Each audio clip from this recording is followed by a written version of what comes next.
as you see Elliott drive away from them, but Brad took it from him. Power move. How about that? Brad's in the wall. Caution's out. Start creeping low here. Come on down. Brad Keselowski went from hero to zero in the most devastating way possible at Kansas. Running in second place and chasing down the leader, his championship hopes literally exploded on lap 195. What happened next wasn't just bad luck. It was the continuation of the worst nightmare season in NASCAR history. 0 top 10 finishes, 5 crashes, 3 straight DNFs. How did a NASCAR champion fall this far, this fast? Picture this. Brad Keselowski started Kansas from dead last, 36th position. But by the final stage, he had stormed through the field like a man possessed. He'd passed Kyle Larson, the eventual race winner. He was closing in on Chase Elliott for the lead. The 2012 NASCAR champion was about to pull off the comeback story of the year. Then came lap 195, turn 1. A massive boom echoed through the Speedway. Keselowski's right rear tire exploded without warning, sending him straight into the outside wall. The impact was brutal. The car that was seconds away from competing for victory was now a crumpled mess heading back to the garage on a wrecker. "I didn't really have much of a warning," Keselowski explained after being released from the infield care center. "Just went into turn 1 and I heard a big boom, and around it went." Let's talk about how catastrophic this season has been for Brad Keselowski. After 12 races in 2025, he has 0 top 10 finishes, with his best result being 11th at Las Vegas. He's sitting 32nd in championship standings after 5 crashes and 3 consecutive DNFs. His win streak now extends back to July 20th, 23. This isn't just a slump, it's a complete collapse. The co-owner of RFK Racing can't even find the success his own teammates are having. Chris Buescher sits 12th in points. Ryan Preece is 16th. Meanwhile, their boss and teammate is buried in 32nd place. What makes this Kansas crash even more devastating is how close Keselowski was to turning his season around.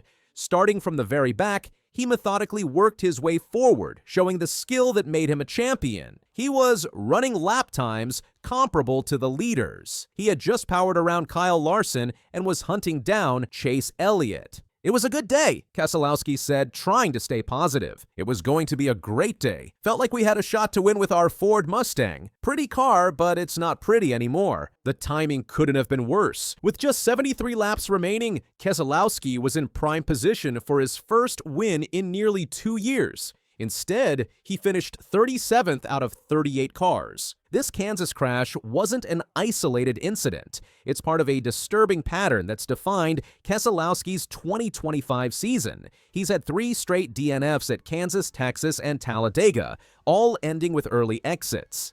Multiple mechanical failures have plagued him with tire issues in both practice and races.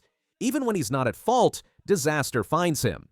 At Talladega, he described being the ham in the sandwich when a multi-car pileup took him out. "It was just a stack of guys trying to come to pit road as fast as they could, and we were kind of the ham in the sandwich that got squeezed," Keselowski explained. Now at Kansas, a tire failure ended what could have been a breakthrough performance. Let's be brutally honest. Brad Keselowski's playoff hopes are essentially over. Sitting 32nd in points with 0 top 10s, he needs a miracle, or more realistically, a win, to make the playoffs. But how can you win when you can't even finish races? "We were playing to win, and we were right in a spot to do just that, and it didn't come together," Keselowski said, the frustration evident in his voice. The worst part? This is the worst start to a season in Keselowski's entire career. Even as a part-time rookie in 2009, driving for 3 different teams, he had better results than this disaster of a 2025 campaign. Here's what's really concerning. Keselowski wasn't the only driver with tire issues at Kansas. Multiple drivers suffered flats during practice as teams pushed the limits with air pressure. This raises serious questions about NASCAR's tire management and safety protocols. When a driver running second can have a tire explode without warning, sending him into the wall at high speed, something's wrong. Are teams pushing too hard? Are the tires not up to standard? Whatever the cause, drivers like Keselowski are paying the price. Imagine being a NASCAR champion, a team co-owner, and finding yourself winless for nearly 2 years. Every week, something goes wrong. Every week, the hole gets deeper. The mental pressure must be crushing. Keselowski's trying to stay positive, but you can hear the strain in his post-race comments. From "it was going to be a great day" to "it didn't come together." That's the sound of a champion watching his season slip away. The road ahead looks bleak. With RFK Racing still seeking its first win of 2025, Keselowski needs something dramatic to change. But when you're stuck in a spiral of bad luck, mechanical failures, and crashes, how do you break free? The next races will be critical.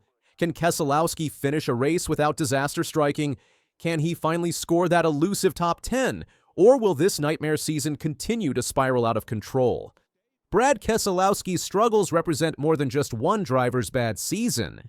As a team owner and former champion, his failures reflect poorly on RFK Racing as a whole. While teammates show decent results, their leader and co-owner can't even stay on track. This raises questions about the team's future. Can sponsors stay patient with a driver who can't finish races?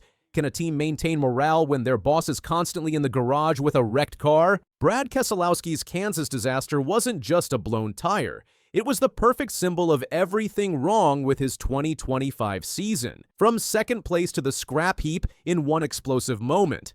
From championship contender to also ran in just 12 races. The question now isn't whether Keselowski can make the playoffs.